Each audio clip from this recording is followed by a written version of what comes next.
Morning everyone. Online session में आपका हार्दिक स्वागत है। कक्षा 10 की जो अपनी एक्सरसाइज चल रही थी, दो चर वाले रैखिक समीकरण एवं असमीकाएं, तो उसके कुछ मैंने ग्राफ से संबंधित आपको सवाल बताए थे। ग्राफ निश्चित रूप से आपने बनाई होगी।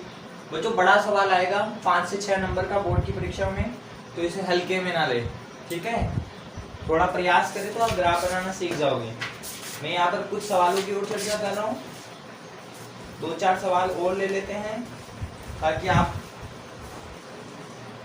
आपके लिए सरल हो जाए काम, ठीक है। तो ध्यान से समझिए। देखिए क्या है, मैं पेज नंबर 76 पर एक्सरसाइज नंबर 4.1 के क्वेश्चन नंबर 2 की बात कर रहा हूँ। क्वेश्चन नंबर 1 जो है वो संगत और असंगत का है, जिसकी चर्चा मैंने आपसे कल कर ली थी।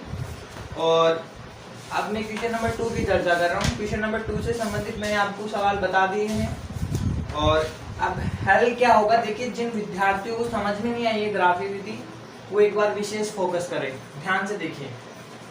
आपको क्वेश्चन नंबर 2 में जो कहा है वो ये कहा है कि निम्न रैखिक समीकरणों के युग्म को ग्राफीय विधि से हल कीजिए एवं हल की प्रकृति बताइए। ध्यान से देखो बच्चों, ध्यान से देखो क्या बना रहे हैं।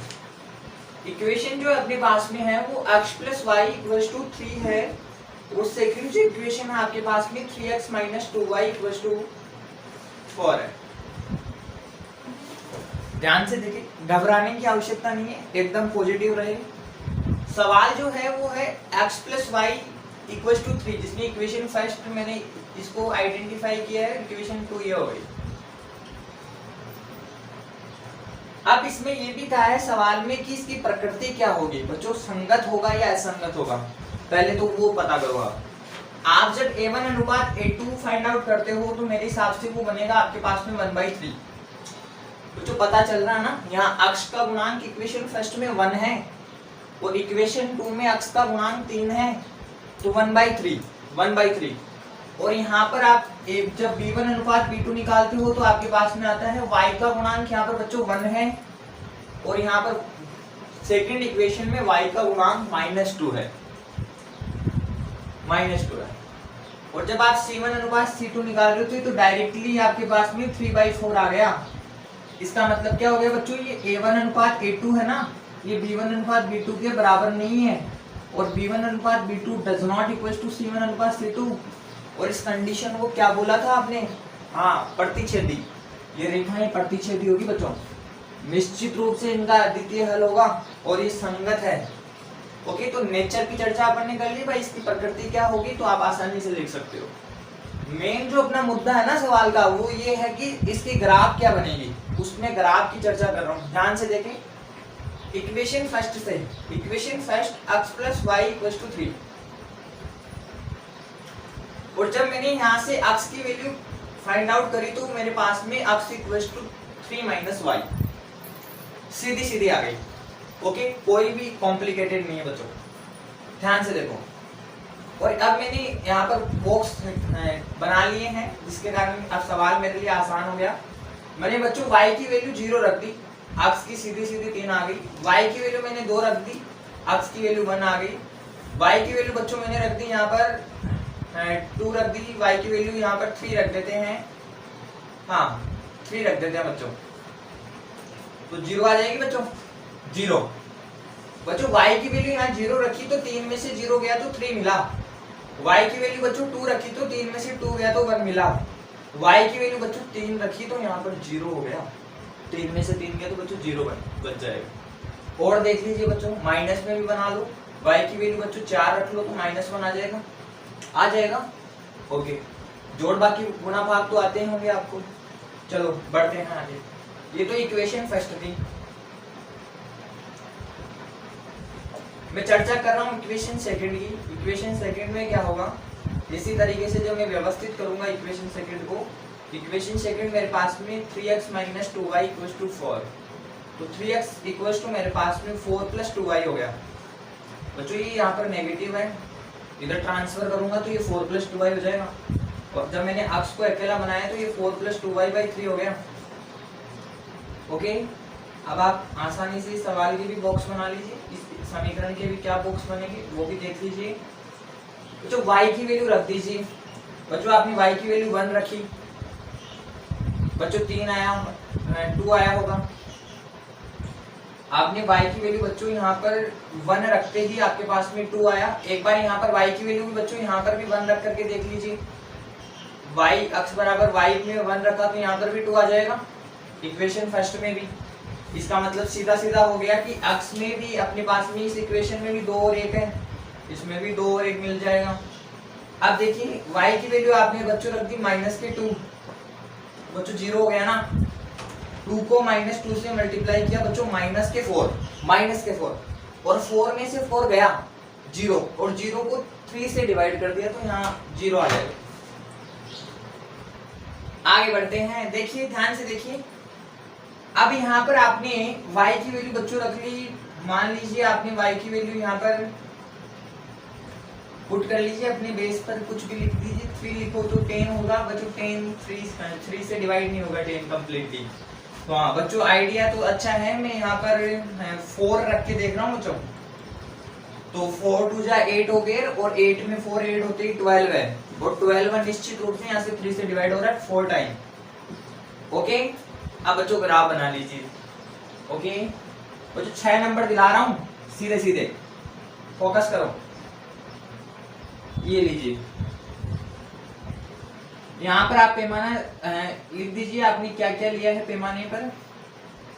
अक्ष पर पैमाना, यहाँ पर अक्ष पर 1 सेंटीमीटर या 1 इकाई और y अक्ष पर भी बच्चों यहाँ पर 1 सेंटीमीटर या 1 इकाई आ जाएगा।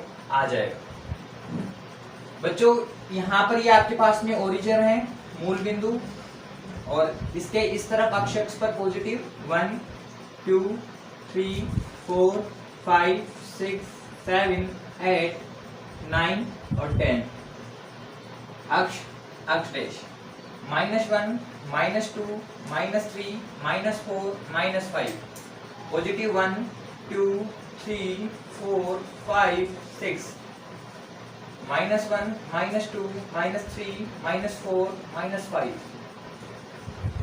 और बच्चों -6 भी ले लीजिए। बच्चों अक्ष बराबर 3 और y बराबर 0, बच्चों अक्ष बराबर 3 और y बराबर 0 यहीं पर है तो लिख दीजिए, यहीं लिख दीजिए 3,0 3,0 जिसमें पहला निर्देशांक अक्ष का, दूसरा y का।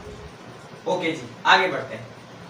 अक्ष की वैल्यू बच्चों 1 यहाँ और y की वैल्यू 2 यहाँ, तो निश्चित रूप से ये वैल्यू यहीं बनेगी बच्चों 1,2। बच्चों x की वैल्यू 0 y की वैल्यू 3, निश्चित रूप से यहाँ 0,3। बच्चों x की वैल्यू -1 y की वैल्यू 4, बच्चों यहाँ तो बच्चों ये -1,4 और -1,4 बच्चों पहला निर्देशांक पॉजिटिव, दूसरा पहला नेगेटिव, दूसरा पॉजिटिव, निश्चित रूप से सेकंड क्वाड्रेंट। x की वैल्यू 2 और y की वैल्यू 1 बच्चों यहाँ ग्राफ बना दीजिए। आप स्केल के प्रयोग से, स्केल की सहायता से बनाओगे, मैं यहाँ विदाउट स्केल के प्रयोग से बना रहा हूँ, तो हो सकता है थोड़ी सी टेढ़ी भी बन जाए, लेकिन निश्चित रूप से आप स्केल से बनाओगे तो सीधे ही बनेगी। ओके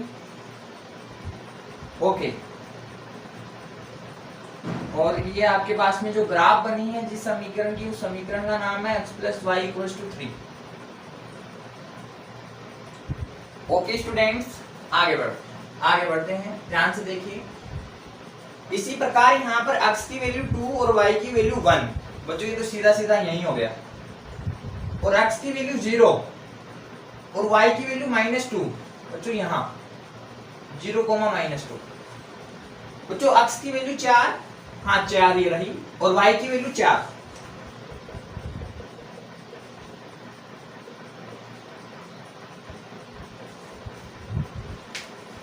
ये लो भाई, ये 4,4 बच्चों मिला दो।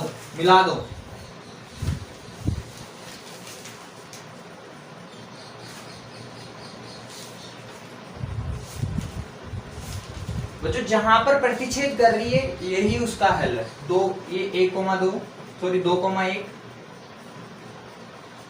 नोट करें बच्चों, बहुत ही आसान है, आप बस अभ्यास करें, अभ्यास में कोई कमी ना रखें, अभ्यास में कमी नहीं रखोगे तो आ जाएगा, आ जाएगा। बना लीजिए, बना लीजिए। ओके स्टूडेंट्स, एक सवाल की और चर्चा कर लेते हैं अपन।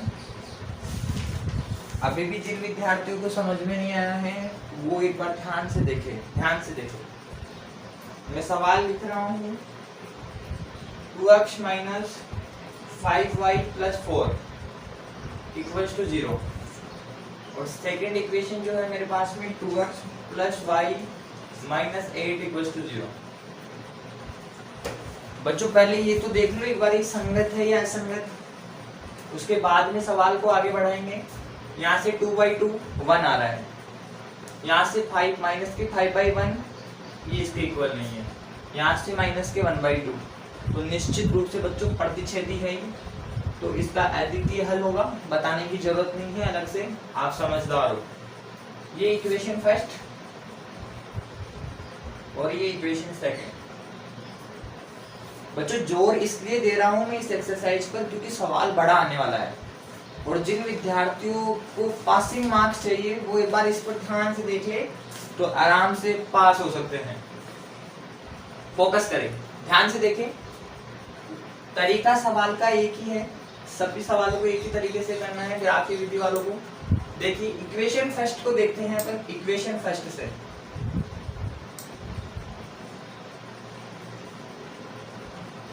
2x minus 5y plus 4 equals to 0। ये बन गया आपके पास में 2x माइनस 5y। बच्चों इस प्लस 4 का इधर पक्षांतरण कर देता हूँ तो माइनस का 4 हो जाता है। बच्चों कोई डाउट नहीं है ना, ये आपको पता है, छोटी क्लासों में भी आपने सीखा है और मैं लास्ट एक्सरसाइज में भी जो एक्सरसाइज थी उसमें मैं आपको बता करके लेकर आ रहा हूँ कि पक्षांतरण दूसरी तरफ जो पॉजिटिव RHS में तो दूसरी तरफ भेजने पर पॉजिटिव हो तो नेगेटिव हो जाती है, नेगेटिव हो तो पॉजिटिव हो जाती है। बच्चों इस माइनस 5y का भी मैं इधर पक्षांतरण कर देता हूँ, मेरे पास में 2x इक्वल्स टू माइनस के 4 प्लस 5y, तो x की जो वैल्यू आई सीधी सीधी मेरे पास में माइनस के 4 प्लस 5y/2। डरने की जरूरत नहीं है बच्चों, बहुत ही आसान सवाल है। और यहाँ पर आपने जब बॉक्स का निर्माण किया तो ये इस तरीके से बन जाएंगे बच्चों। अधिकतम 3 बॉक्स तो बनाए ही आप, ओके, ज्यादा बनाओ तो आपकी मर्जी। अब वैल्यू पुट करिए बच्चों, y की वैल्यू 0 रख लीजिए तो ये पूरा मान 0 हो गया, माइनस के 4 प्लस 0 बचे तो माइनस के 4/2, निश्चित रूप से माइनस के 2 होंगे। आगे बढ़ते हैं, आगे बढ़ते हैं बच्चों। यहाँ पर आपने वैल्यू रख दी माइनस के 2 रख, बच्चों प्लस के 2 रखा आपने तो बच्चों माइनस के 4 प्लस 10, तो बच्चों 10 में से 4 गए तो 6 बचेंगे और 6 को 2 से डिवाइड किया तो 3 आ जाएगा, 3 आ जाएगा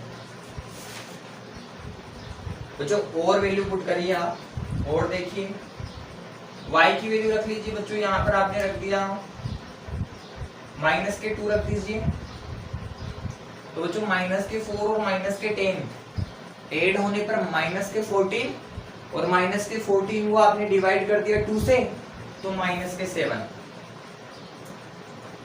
ओके, आगे बढ़ते हैं। इसी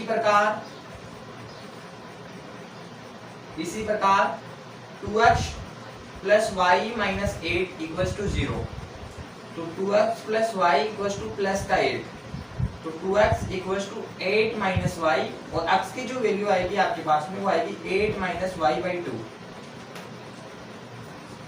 ओके, तो बॉक्स बनाते हैं।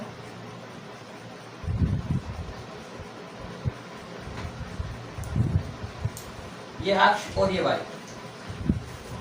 बच्चों y की वैल्यू रख दीजिए 2 और y की वैल्यू 2 रखा तो 8 में से 2 गए तो बच्चों 6 और 6 को 2 से डिवाइड करते ही 3। बच्चों मिल रहा है, कटेगा 3 और 2 पर कटेगा। y की वैल्यू बच्चों 0 तो x की वैल्यू 4 आ रही है बच्चों। y की वैल्यू और रख दीजिए, 4 रख दीजिए, 8 में से 4 4 को 2 से डिवाइड कीजिए, 2 2 ग्राफ बना लेते हैं।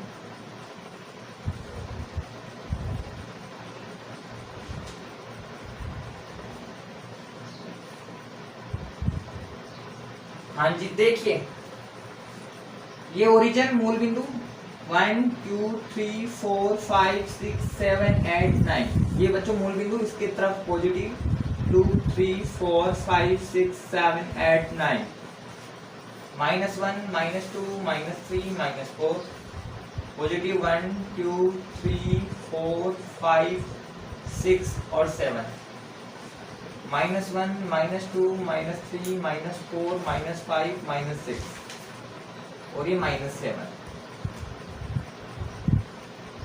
आगे बढ़ते हैं, आगे बढ़ते हैं बच्चों। x की वैल्यू -2, x की वैल्यू बच्चों -2, y की वैल्यू 0 बच्चों, यही होगी, कहीं नहीं जाएगी, यही रहेगी। x की वैल्यू 3, ये 3 और y की वैल्यू 2, ये लो, ये 3,2 और ये माइनस के 2,0 बच्चों। x की वैल्यू -7 बच्चों, यहाँ पर और बढ़ाना पड़ेगा इसको, थोड़ा आगे बढ़ाइए, माइनस के 5 माइनस के 6 और -7 बच्चों, माइनस का 7 यहाँ पर x इक्वल टू माइनस का 7 और y इक्वल टू आपको बोला है माइनस का 2, माइनस के 2, तो बच्चों यहाँ पर होगा निश्चित रूप से, यहाँ पर प्रदर्शित कीजिए माइनस के 7 और माइनस के 2, और इस ग्राफ को बढ़ा दीजिए इस तरफ, आगे की तरफ, ये ग्राफ इस तरीके से चलेगा।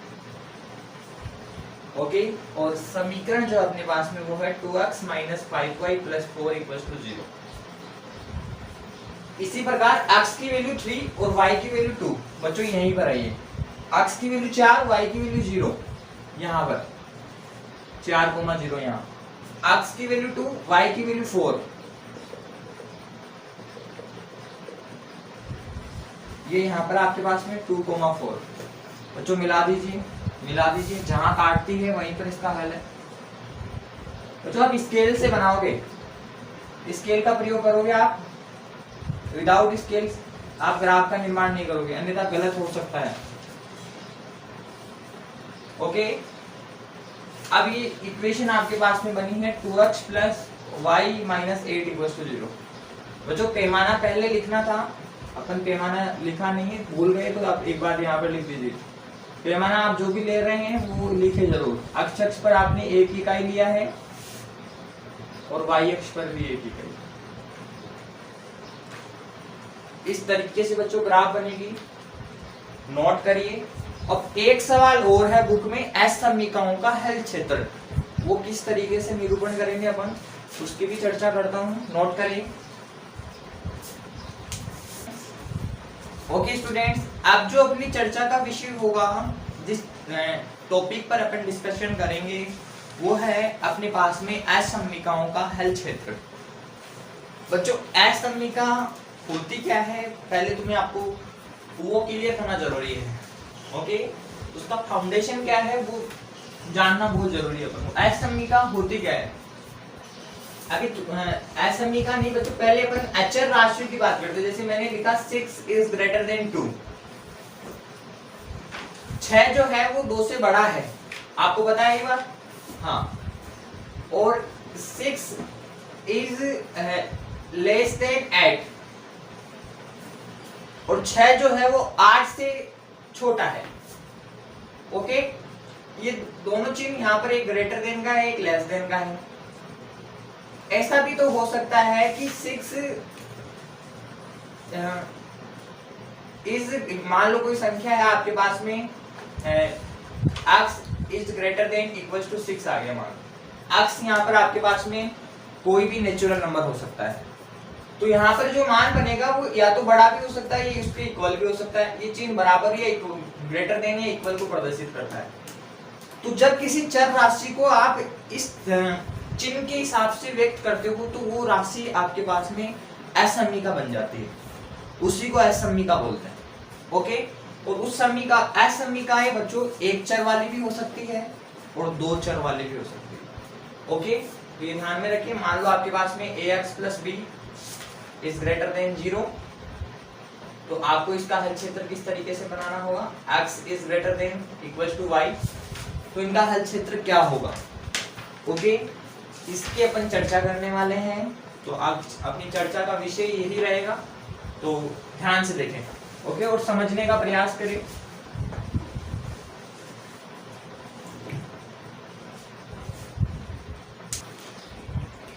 ओके स्टूडेंट्स, ध्यान दें, अब जो अपनी चर्चा का विषय है वो है असमीकाओं का हल क्षेत्र। असमीका की डेफिनेशन मैंने आपको क्लियर कर दी है। इसके बाद में इसके कुछ चरण हैं कि आप असमीका के हल को किस तरीके से ज्ञात करोगे। इसके कुछ चरण, कुछ स्टेप्स हैं जिनको आपको फॉलो करना होगा। ओके, ध्यान से देखिए। पहला जो चरण है वो ये है कि दी गई असमीका को समीकरण के रूप में व्यक्त करें। फॉर एग्जाम्पल आपको ये दे दिया कि x is greater than equal to 0, तो इसको x बराबर 0 रख लीजिए। बच्चों ये समीकरण ही है, और क्या है, समीकरण ही है ये। तो दी गई असमीका को समीकरण के रूप में व्यक्त करें, यह एक सरल रेखा का समीकरण है बच्चों। x बराबर 0 और x बराबर 0 की ग्राफ ये यही यहीं पर, और ये समीकरण, इसको आप रेखा का निरूपण करती है। ये एक रेखा का निरूपण करेगी यहाँ पर y अक्ष पर। इसके बाद में अब सरल रेखा को x बराबर 0 रखकर y अक्ष पर कटान बिंदु प्राप्त करो। मान लीजिए आपके पास में x is greater than equal to y आ गया। मान लो x की वैल्यू y के इक्वल, या x की वैल्यू, x का जो मान है वो y के इक्वल, या x की वैल्यू बड़ी है y से, तो इसका जब मैं समीकरण के रूप में निरूपण करूंगा तो x बराबर y आ जाएगा। अब x बराबर जब 0 रखता हूं तो मेरे पास में y बराबर भी 0 आता है। इसका मतलब क्या है, इन दोनों का कटान बिंदु क्या है, y अक्ष। तो ये y बराबर यहाँ पर कटान बिंदु प्राप्त हो जाता है, एवं y बराबर 0 रखकर अपन अक्ष पर कटान बिंदु प्राप्त करते हैं। आप चाहो तो y बराबर भी 0 रख सकते थे, तो आपके पास में x बराबर 0 ही मिलता। ओके, और थर्ड जो स्टेप है इसका वो है उपरोक्त दोनों कटान बिंदु को मिलाकर सरल रेखा का निरूपण करें। अब यहाँ पर जब आपके पास में ये ग्राफ y बराबर x की जब आप ग्राफ खींचते हो तो एक ऐसी सीधी रेखा मिलती है। ओके, अब इसने अपनी ग्राफ का निरूपण कर लिया। अब देखिए, अब जो इंपॉर्टेंट स्टेप है वो क्या है, एक बिंदु, अब वो बिंदु बच्चों मूल बिंदु भी हो सकता है, वो एक मूल बिंदु भी हो सकता है, को लेकर बिंदु के निर्देशांकों के मान असमीका में रखते हैं। तो जो कोई भी मान आप अपनी मर्जी से असमीका में रख सकते हो। यहाँ पर आपके पास में x बराबर y बना है, तो आप x बराबर 1, 2, 3 आपकी मर्जी है वो लिख सकते हो। जैसे कि अपन ने निर्देशांक जो अपनी निकाली थी ग्राफिक विधि, तब अपन ने अपनी मर्जी से वहां पर मान पुट किया था, उसी तरीके से रखना है। यदि इस बिंदु के निर्देशांक असमीका को सरल रेखा से लेकर बिंदु की तरफ वाले क्षेत्र को छायांकित करते हैं। अब आपके पास में असमीका में जो चिन्ह दिया गया है उसके हिसाब से उस बिंदु को छायांकित कर दीजिए। ओके, और जो बिंदु आपको दिए गए हैं वो उस सरल रेखा को, उस समीकरण को बच्चों संतुष्ट करते होंगे, तब ही उसका जो असमीका का हल है वो अपन फाइंड आउट कर पाएंगे। ओके, तो ये कुछ चरण हैं, आप इन पर फोकस करें। मैं कुछ एग्जांपल्स की चर्चा कर रहा हूँ जिसके माध्यम से अभी अपन समझ आएंगे कि किस तरीके से हल करना है। ध्यान से फोकस करें।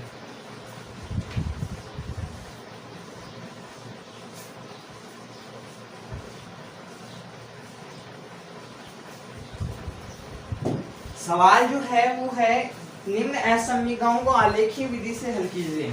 सवाल है x is less than equals to 2, x is less than 2 या equals to 2 आपको दिया गया है क्वेश्चन में। आपको क्या करना है, ध्यान से देखें। आपके पास में x का जो मान है वो 2 के बराबर या 2 बड़ा है x से। Okay, x is less than equals to 2। अब आपको क्या करना है, x बराबर 2 की ग्राफ खींचनी है, मतलब कि y बराबर 0 मानना है, तो आपको 2,0 की ग्राफ खींचनी है। ये x निर्देशांक, ये y निर्देशांक खींचते हैं। फोकस करें, ये x डैश और ये x, ये y डैश, ये y, ये y डैश। पॉजिटिव है बच्चों, नेगेटिव आपको दिख नहीं रहा। तो यहाँ इधर से बढ़े 0, 1 और 2, और x बराबर 2, y बराबर 0, निश्चित रूप से बच्चों यही होगा, ये 2,0। अब बच्चों ये जो आपने काम कर लिया ना, इसके बाद में चिन्ह पर जाओ। चिन्ह किसका लगा हुआ है? इक्वल्स टू 2 या 2 बड़ा होना चाहिए अक्ष से। बच्चों यहाँ पर ये चिन्ह बोल रहा है कि ये मान यहाँ पर 0 और 2 के बीच में रहेगा।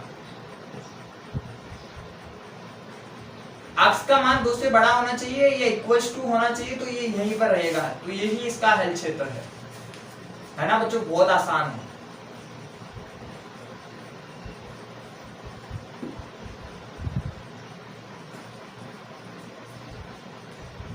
देख लीजिए, यही इसका हल क्षेत्र है।